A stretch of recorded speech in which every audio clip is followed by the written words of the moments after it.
Election घोषणा हो गए टीएसआर का सीएपीएफ का मिला के स्कूल अपने खोए আসন্ন পঞ্চায়েত নির্বাচন গতকাল ঘোষণা হয়েছে। পঞ্চায়েত নির্বাচনটা যাতে পিসফুলি হয়, 2019-এর পুনরাবৃত্তি যাতে না ঘটে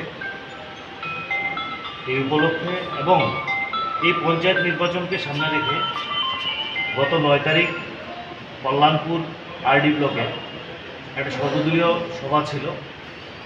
সেই সভা শেষে আমাদের যারা প্রতিনিধি ছিলেন তাদের উপর হামলা করতে ছুটে আসে কিছু দুষ্কৃতী বিজিবির।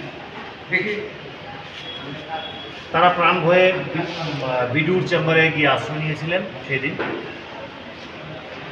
পরবর্তী সময় তাদেরকে না পেয়ে 3টে বাইক, 2টো বাইক, একটা স্কুটি তারা ভাঙচুর করে বিজিবি বিডিও অফিসের মধ্যেই, অফিসের সামনেই তারা ভাঙচুর করে। পরবর্তী সময়ে মাননীয় এসপি সাহেবের সহায়তায়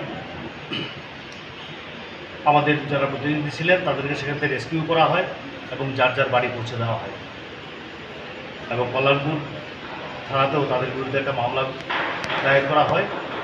সেই উপলক্ষে আগামী দিন যাতে এই খোয়াই জেলাতে এই পঞ্চায়েত নির্বাচনকে সামনে রেখে বা কেন্দ্র করে কোনো রকম উচ্ছৃঙ্খলতা না হয়, কোনো রকম অশান্তির পরিবেশ যাতে বজায় না থাকে, একটা পিসফুল নির্বাচন আমরা চাই। কারণ নির্বাচন হলো গণতন্ত্রের একটা উৎসব, সেই উৎসবটা যাতে কলঙ্কিত না হয় আমরা সেই জন্য মাননীয় প্রশাসনের, পুলিশ প্রশাসনের দ্বারস্থ হয়েছে এবং উনি আশ্বাস দিয়েছেন যে শান্তিপূর্ণ নির্বাচনের ব্যবস্থাই ওনারা প্রশাসনের তরফ থেকে করবেন এবং প্রয়োজনীয় সহযোগিতা করবেন। Thank you.